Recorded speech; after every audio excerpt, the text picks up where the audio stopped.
Hey guys, it's Epic Quester here.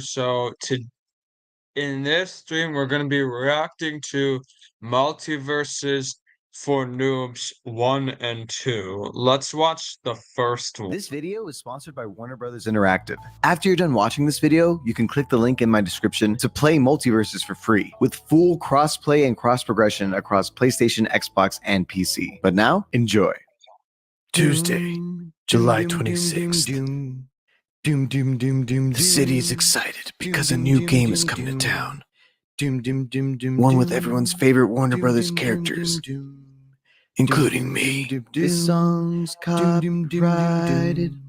I've fought some of these people before and brought fear into their eyes. But some are so powerful, even I'm afraid. The man who won't stop saying zoinks. He's said to be more powerful than Superman himself. He has to be stopped at all costs. Hey, okay, hey, yo, this that border life, crisis over borderline, trauma that control my life, more than I control my life, damn near mortified, I just got demoralized, I don't know my purpose, so I might as well enjoy the ride, yo. Multiversus is an all-new free-to-play platform fighter featuring team-based matchups, but with Warner Brothers characters as the fighters. And Warner Brothers has the rights to a lot of cool IP, ranging from classics like Looney Tunes to modern favorites like Steven Universe. The list of things that they have the rights to is so big that listing them all would be kind of insane. So if you ever saw Space Jam 2, everything that showed up to that final basketball game, yeah, that's all Warner Brothers IP. So like most platform fighters, the object of the game is simple. You rack up a ton of damage onto your opponent, and once they have enough damage, you just whack them off the stage and into the blast zones. And if you've played any other platform fighter, it'll feel very familiar, but it does have a lot of unique traits to it. So I really want to hone in and focus on these unique traits, starting with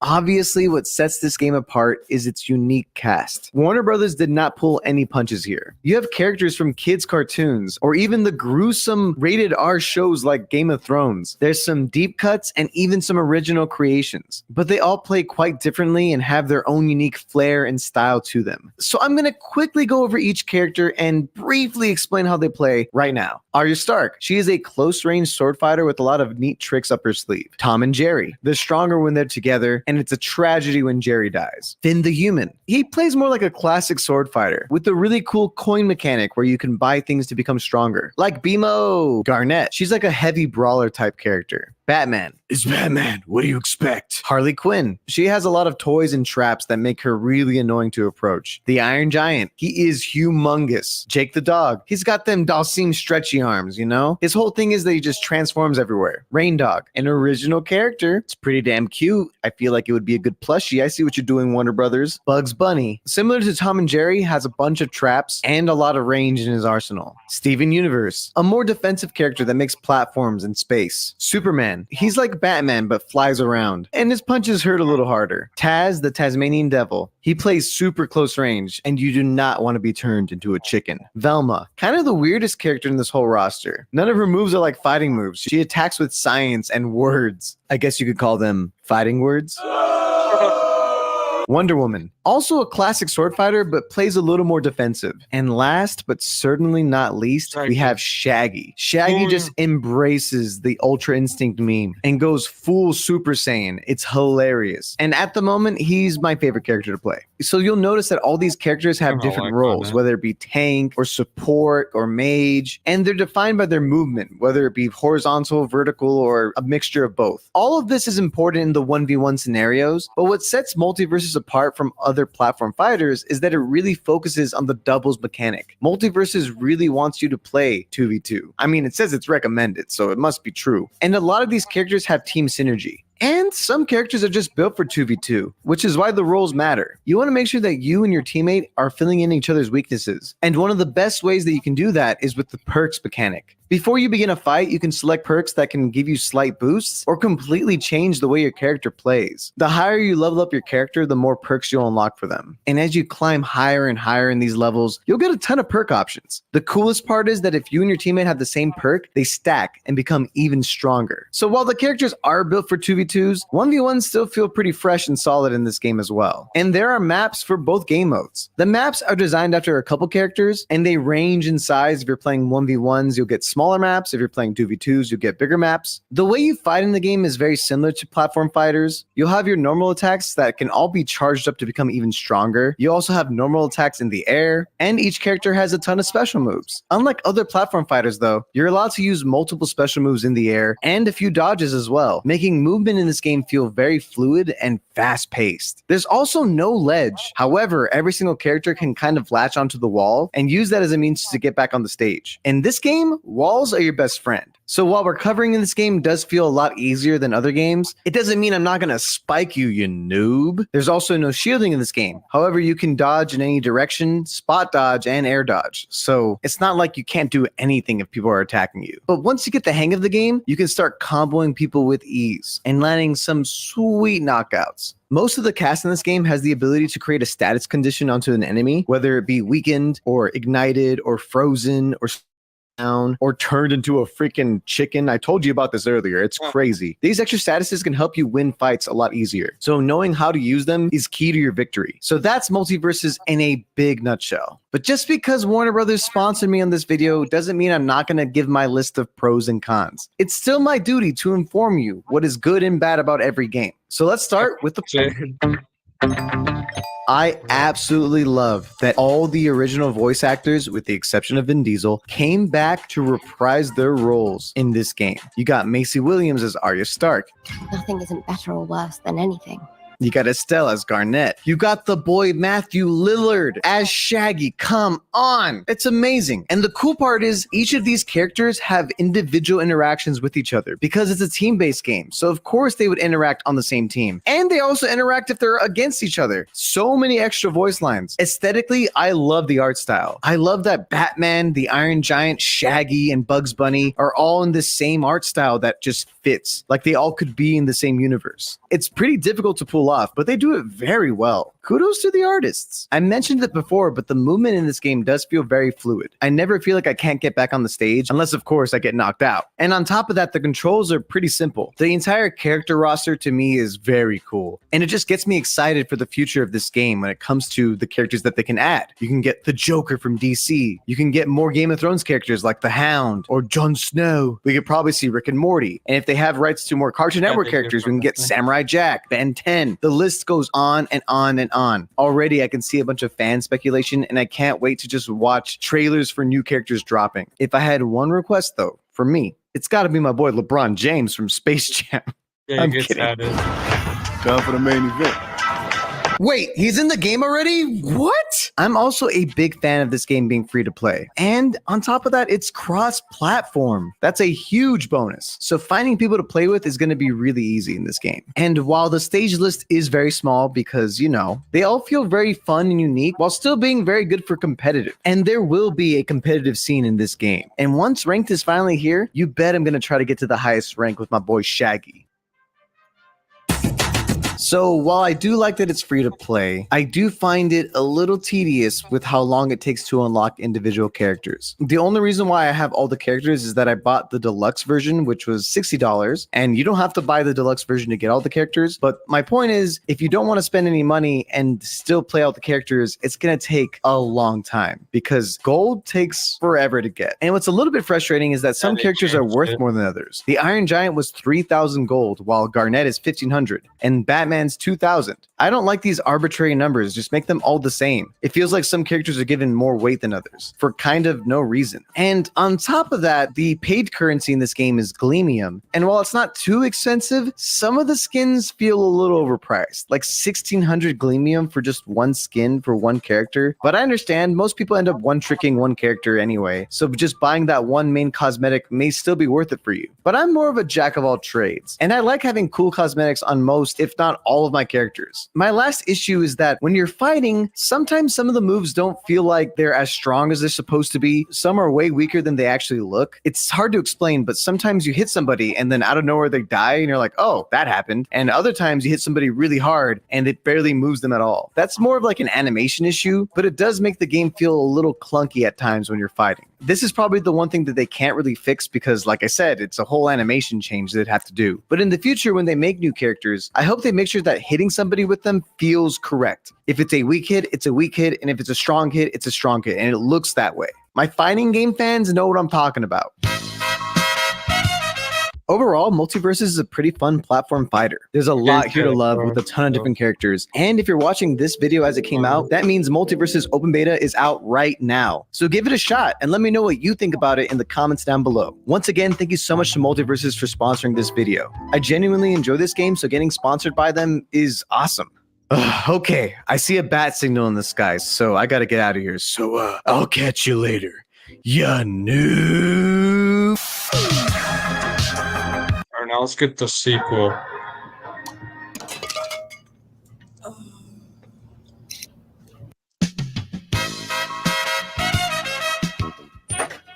I'm back! Huh? It's me, Multiversus. It's not possible! You closed down your servers! That was a beta, you idiot! I'm back, and I'm better than ever. And I'm coming to get you for calling me a dead game. Oh no, please! Please don't hurt me!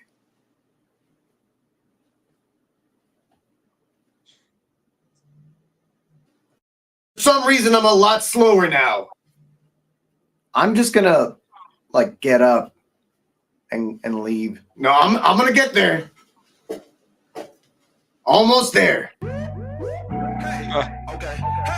Yo, this that quarter life crisis over borderline trauma that control my life more than I control my life. Damn near mortified. I just got demoralized. I don't know my purpose, so I might as well enjoy the ride. Multiversus is officially out. And all of my real fans out there know that I already covered this game during its alpha beta thing, and I really did enjoy it. I loved it so much that I made tons of content on it on my second channel. And eventually, the people over at Warner Brothers gave me a jacket.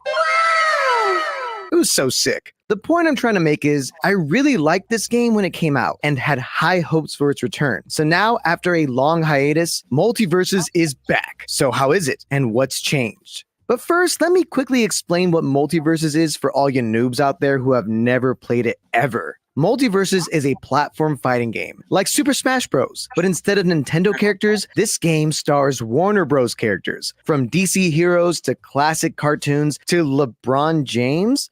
Each character has their own moveset, with regular attacks and special moves. Also, each character can select perks that will boost some aspects of their character or team during the match. So there's a wide variety of ways to play the game, even with the same character. The way you win games is by ringing out your enemy. And just like Smash Bros, the more damage you have, the more you'll be knocked back by hits. While I personally prefer playing 1v1, Multiversus has always been designed around the 2v2 game mode, with some characters playing a lot better in doubles with more supportive movesets. So that's Multiversus in a nutshell. But since the beta, there have been some huge changes. So now, let's discuss the biggest and most obvious change that happened since the beta is the movement. The game is significantly slower than it was in the beta. So while the game was already floaty, it's now a lot slower in general. Just look at some of the gameplay. Here's how it was in the beta, and here it is now. Look at it side by side. It's a noticeable change, and one that most players aren't really fond of. Sure, the game might have been a bit too chaotic for 2v2 before, but this might have been a bit of an overtune, and one that should be worked on again, because players from both the casual side and competitive side are not really loving it. Another big gameplay change they made was also zoom the camera in for 1v1s. This is also a bit of a strange choice. I don't think people thought the game was too zoomed out, so now it just feels a bit claustrophobic at times. Like, back up, buddy. Back up. But not all of the gameplay changes are bad. One of the biggest issues in the beta was how easy it was to spam dodges. But now you can't, as you have sort of a dodge meter that limits the amount that you can do. Trust me, before, the game was just 90% dodge spamming. It was obnoxious and from a viewer's perspective, kind of unwatchable. So this was a solid change in the right direction. Also, they finally added dash attacks, which is awesome and feels a lot better in game. Every character has one, including older characters. And they add another whole layer for their combo single game. It's a great addition and the gameplay just flows better for it. Now, Multiversus was able to do something that not even Overwatch could do. They added a PvE story mode, sort of. There are these rifts, which is very reminiscent of World of Light from Smash Ultimate, where you fight enemies, and these matches can have huge gameplay changes like big heads or Marvin the Martian ship just being there, and in between there are full-on mini-games like breaking the targets, using a mini-tank, beating up a balloon, just a cool minigame feature like the Subspace Emissary had in Smash Bros. Brawl. And each of these rifts has a big boss stage. You can fight the Joker or Stripe with eggs that spawn more stripes. And some of these are genuinely not that easy. It's a cool challenge. The whole Rift mode isn't the flashiest thing, but I'm glad it's an alternative way to play the game and level up. They'll be adding more rifts over time throughout the weeks, probably to coincide with the release of more characters and maps and seasons. So it's all very exciting. There's also new currency. You have perk currency to buy perks, fighter currency to buy fighters, and Gleamium to buy cosmetics. You can buy all of this with real money, and anytime you spend money, you'll get prestige currency that can unlock you items from the prestige store, like the Batman Who Laughs. Oh my god, this skin is so good, I want it. Of course, there are new characters on launch like Jason Voorhees, Banana Guard, and my new main, the Joker. This dude is so fun. So we can expect more new characters to be added on a regular basis, which is exciting. But I want to take this moment to discuss the characters that I want to be added to this game. So Warner Brothers, if you're listening, just hear me out. Okay, so I have the Multiversus jacket, as you can see. So you know I'm basically a developer, so they have to listen to me, right? So here are some of my ideas for some characters that can add to the game. Right off the bat, I don't feel like we have that many classic Cartoon Network characters. You have characters like Ed, Ed and Eddie, Dexter from Dexter's Lab, Powerpuff Girls, all great options. My personal suggestion would have to be Courage the Cowardly Dog, though. Courage is already such a goofy goober. You can have him do crazy stuff like, oh no, oh my God, like, you know, just like those weird noises that he makes. That could be like part of his moveset. I think if you're going to include anyone from the classic cartoon era, you got to include Courage the Cowardly Dog. Then we got to talk about some of the heavy-hitting IPs. Where is the Harry Potter rep? I understand that J.K. Rowling is a terrible human being, but that doesn't mean that Harry Potter got to get shafted. Get my boy Harry in there, dude. You can even add Voldemort in too if you really have to. I don't know why there's no Harry Potter. Come on. Then, of course, we got to talk about Lord of the Rings. Where's Gandalf? Come on, enough said. But if you really don't want that many mage-type characters, you could include instead Gollum or Legolas. Gollum can play a little bit more like a creepy, crawly little guy. I think Legolas, personally, could be the most unique moveset. We don't really have a ranged, like, archer-type character. Someone that plays a little bit more like Link in Smash Bros. Now, we cannot ignore Cartoon Network's most popular IPs, and one of them is easily Ben 10. How the hell is Ben Tennyson not in this game already? Sure, his moveset would be very complex. You could either make him like Pokemon Trainer, where you can swap between different of the Ben 10 characters, or you can make it so that each of his moves incorporate one of the 10 aliens. There's a lot of ways you can go about making Ben 10, but I really think he should be added to this game. Now, for the more modern Cartoon Network era, we already have time and a little bit too many advanced time reps, but I do think two very important modern era shows should be considered for inclusion. The first character being Gumball. That guy is literally an icon and can have so many cool movesets. And the last one being Mordecai and Rigby from the regular show. I think they could play like Duck Hunt Dog, but kind of working with each other, or like Banjo and Kazooie. Kind of like a reverse Banjo and Kazooie if you think about it. But either way, more characters from the more modern Cartoon Network era should be included. And last but not least is the character that I personally just want to see, and that has to be Samurai Jack. We don't have a true sword fighter, and no, Finn doesn't really count. He attacks with his bag more than he attacks with his sword. And I know Arya Stark is in there, but like Needle's not a sword. Come on. So we don't have like a real sword fighter, and I feel like he could play a little bit more like a mixture of Marth and Sephiroth from Smash Bros. Also, Samurai Jack is just freaking dope. Having a Samurai Jack stage would also be absolutely fantastic, with his villain being in the background like like being really like obnoxious. That is my main suggestions for characters to be included in this game. So Warner Brothers, if you're watching, please consider doing it. I have a jacket. Like, that should be enough, right? You should listen to me because I have the jacket, okay? The gameplay is still a ton of fun. If you liked how the game used to play, then it will feel similar, but just a little slower, which you might actually prefer. You can still pop off with cool combos and feel accomplished after a big win. The characters have a lot of variety. From brawlers to ranged attackers to LeBron James, there's wholly unique movesets, even unique to the platform fighter genre in general. The stages are super unique as well, with cool references and gags like Mojo Jojo coming in and being a goofy goober. Hey, this clown! Get out of here, Joker! There's nothing funny me about magnetism? Also, the voice acting is top notch. R.I.P. Kevin Conroy. But they got Mark Hamill as the Joker and not LeBron as LeBron, so it's really good. The perks mechanic is a lot more streamlined and easier to unlock, so it's a lot more noob friendly. And while it's not perfect, I appreciate when games have PvE modes. And it seems like they will keep updating it and might even include cinematics that aren't just the trailer for the characters that we've already seen on YouTube. You thought I wouldn't notice, huh, Multiverses? I've already mentioned that a lot of people don't like the movement being slow, and I'm one of them. I don't think it needs to be 1.5 times faster like a lot of people are suggesting, but like 1.2 times maybe? Just a small adjustment, please. The UI somehow got a bit worse. I think it's upsetting that you can't swap characters before a round starts, and you can't swap after a rematch. If it was ranked, I would get it, but it's just quick play. I still don't get toasts, like, what is this for? Why do we have this? The cosmetics are still very expensive. And also there's these variants of characters that just have a t-shirt on and they cost 500 Gleamium. And normally this wouldn't matter, but for some of the Rift missions, you need the stupid shirt. So that sucks because I am not buying Velma with the Joker shirt. That's just dumb. The game is also super unbalanced with so many ways to instantly kill people for free. Just look at some of these stupid plays from Twitter. He's just like grabbing him and sitting on him over and over.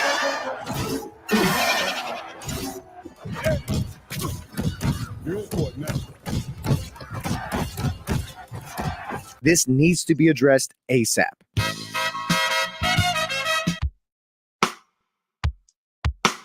Overall, I like multiverses a lot, but they're going to need to start putting down some heavy hitters from big franchises if they want to stay afloat. If they tighten up the gameplay and really make this game feel more like Smash and less like NASB, it has a chance to thrive. And hopefully, it won't make it onto my Dead Games video this time around. So I'll be giving Multiverses an 8 out of 10. It's a fun time. It just needs a little bit more polish from a couple more patches to get where it needs to be. But what do you think? Have you played Multiverses? And if so, what would you rate it? Also, let me know who your main is in the comments down below. And also let me know which character do you desperately want to see in Multiverses. I want to hear some of the crazy stuff that you guys come up with in the comments down below. Okay, guys, it's been like 8 days and Multiverses is still trying to catch up to me, so I'll catch you later. Ya noob.